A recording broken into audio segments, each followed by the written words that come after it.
Cotton-picking saviors of the game, good labor, sticky touchdowns tucked in sacks for the master's bags or scores, betting on the big one, slave quarters or football quarters, aggressive nature needed for both, pain planted and pinched into poems, sprinkled between stanzas, playful pleasures placed near us, splashing tears to water, prickly pears perfectly with the petrified picket fences, searching out superpowers, puzzled at where the door used to be, special entrance to the quarters around back the window.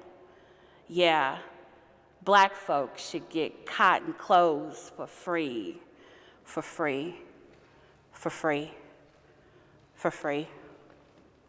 Freedom, freedom, freedom.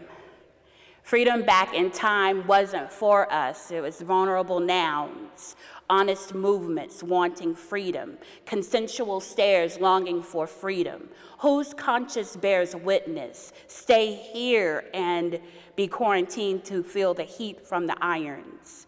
Semi-staccato movements, slow blinks, captured and coveted, adopted and adapted, needing to stretch and scream. Fast forward. Adjustments of clocks and faded words and focused meanings blends in with the walls, internal watches won't keep track. Serve even in the absence of invisible dance, the choreography of silence, the color of closeness, stumbling into filtered sunlight, looking for my place. And then from the shadows of greatness, we access the powers of our ancestors, those water libations and Hennessy baptisms. His eyes are sharp and intense. His skin darkened than sadness, but freeing like space. A smile not seen, but yet still neon. His touch is electric. His voice is calming and melodious. His body strong, yet capable. Our conversations are like those between the trees and the wind. I lean into his beautiful shade and I hide. I cry into his leaves. Leftover feelings from fresh fractures. Stares, solid, the slow, calculated blink and head nod and delivery of knowing this smile as he and I represent for the culture.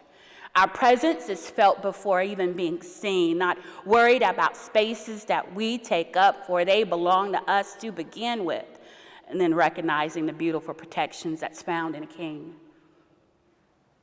It's natural as breathing, and then from the slave ship to the field, to cotton, pigskin, still only accepted for inner entertainment.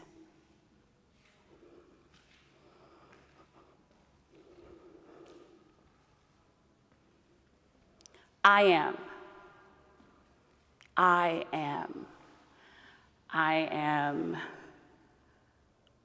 full-figured, round-faced, like Breonna Taylor.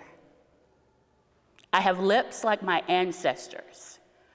My stretch marks from birthing, they look like tiger stripes. I have a birthmark on my left thigh that looks like Africa. My hair is kindred to the sister locks of Ketanji Brown. I am opinionated. I am an activist. I am an advocate. Tracing my way back to the ship, I am free. Leaving the field, I am free. Claiming my space, I will remain free. I cannot afford to be anything but real. And my face tells. Like water, it gives life. It restores. Like air, it keeps us alive. Like the earth, it is forever moving. Like the sun, it warms. Like the moon, it has power. Like trees, it stands the test of time and bears the fruit that emotionally feeds. It leaves change as art evolves. It solves, it questions, it answers, and it heals. Through an ocean of living, we swim together. different speeds, honoring each path, taking on the struggles and the waves of movement, beauty and the nuances of our hearts, vowing to never let the other drown. We are here to behold you. We are here to behold the view. Being still to hear, being still to think, being still to feel, being still to cry, being still to grieve, being still to live, being still to love and live through art. Thank you, guys. Thank you. Thank you. You know, I'm one of those people that believe that art is such a language that crosses so many boundaries that don't need any type of interpretation, that you, the viewer, can interpret it into what it means to you, what it embodies to you. This space, to me, represents a history of what was. It represents the struggle, and it also represents future struggles as well. Even though we know that this piece represents Black men and the space that they take up, we also realize that they're still not being recognized at times, and that goes even for myself as a Black woman, not being recognized, not being treated fairly in certain situations. So that means that this art is speaking to the future of things as well, and that we still have opportunity to make those changes. I believe also that art has a power to teach. It has a power to admonish. And I believe that that's why museums and places where art is adorned freely, why it's always a safe space. Any questions? The progression from that one piece, that's a heavy one with the cotton and the football player, because it's two fields. And I encourage anyone who hasn't ever picked cotton to do it, just to see. It's sticky, it's prickly, it's back laboring, and it is uncomfortable. And during slavery, that's what you did from 6 a.m. out, right? And so he is picking this cotton to put in his bag for the master's wages. And also on the other side, the football player is making bags for the wages of whom? Yet again. And so there's like this really strong continuity between the two, a field either of cotton or pigskin. You pick which one. Both can be harmful if not treated right, if you're mistreated. And in early cases, that's exactly what was happening. But seeing the continuity and also the dichotomy between the two, the fight between the two. And it's interesting that I chose to start with that one first and then move to the slave ship, because the slave ship came before enslaved being on the ground, and there was a reason for that. In my head, at the moment that they are picking cotton and they're moving forward and they're moving progression, there is a moment that Sankofa, that means going back to get what was, that they have to go back and remember and think about what was in the history and what landed them into this space and how they can move forward through that teaching. And so if you know that these things are before you, you can move from them. And then I make jokes with my friends constantly that I felt that Black people, based on our legacy of picking cotton, that we should get cotton for free forever. And maybe some discount tickets to football games. But on the reality though, because that's a legacy. And it has, even some people that I've met that have never even thought about the labor, what was actually happening on the plantation, and what that means as it comes forward. And so in my thinking, enslaved, you're being captured, you're brought to these United States, You're put on chopping blocks. The best is chosen out of the best every time, because they need to have a strong person that can lay those bays, that can cut grass, that can keep up with the chicken, they can do all the things and pick cotton, so they need the strongest. They also need women who can have babies, because that's a commodity. They need those, right? So if they're picking the best of the best from day one, then that means without question, as I wrote to here, then that means that I am an ancestor of the best of the best. And that means that that's what's walking. That aggressive nature, the very thing that culture created, is what shows up in this picture. And he's the one that's arrested. The aggressive nature, the very thing.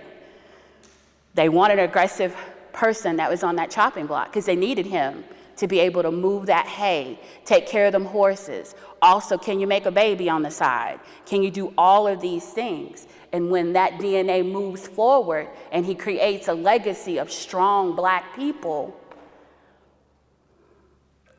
and he's the one thing that's feared. And that's what I think Dr. Paku was speaking of in this space of them taking their honor, taking their space where they need it to be. And then in that same verbiage of being the best of the best, I find myself here as a Black woman fighting for space, and also seeing other Black women that look like me, that bear locks like me, that are fighting just as I am to be represented. And so that was my progression, if that makes sense, of moving toward the art pieces and how they made the most sense. Thank you guys for being with me tonight. Poetry is always going to be a language that can speak to, I can say things in poetry that you may not be able to say in real life, and they'll just say she's an artist, it's fine. It's fine. But there's also extreme truth in those stanzas, is absolute realness. And it's also an awesome opportunity to be able to come into a space and be able to say what you feel and it be honored. Thank you, Adara. Thank you. I've been doing this since 2015, so hot dog it. Thank you guys, thank you guys, thank you guys. If you have any questions, please feel free. On the piece here, you said that it represents the Black man and how he's seen or not seen. How, this one, yeah, this one. It's how he is, for me, it was, and also Director Paku speaks about it as well, but it's the space that he's taking up. It's the space that Black men aren't allowed to take up. I can remember, why won't we let them be honorable? In this case, pants hanging, sagging, right? Lots of things that we as older folks were saying to our kids, would you pull your pants up, boy? I said it to my son 50 million times, will you pull your pants up? But then at the same time, I'm thinking as I'm looking at this, why am I questioning his existence?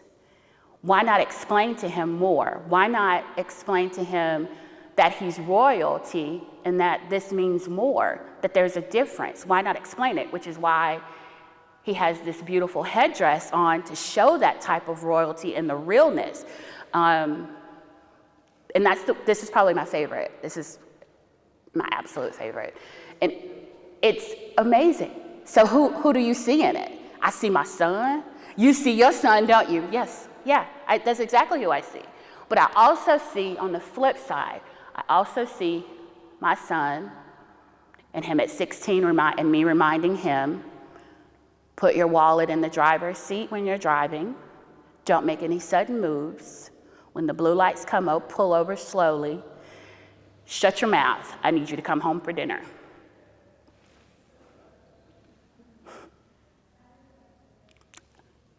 And not everybody has to do that.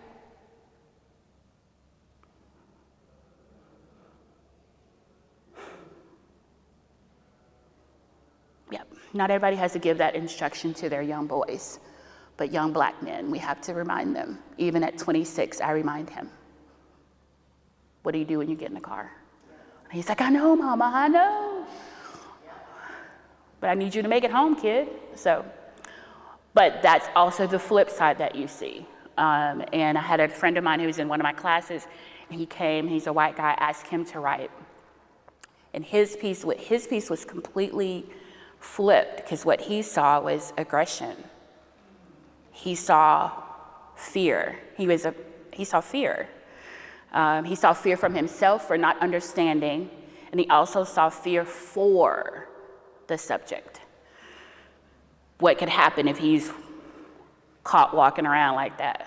And that's a reality. That's a whole reality. An assumption is made before he could be in the back of his car, pulling out something from the back of his trunk, about to put his shirt on and mind his business. And in the midst of him not putting that shirt on, somebody pulls up and gives him a little grief.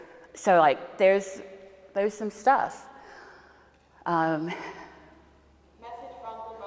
I encourage you guys to take a moment and look up this particular artist. He came here in March.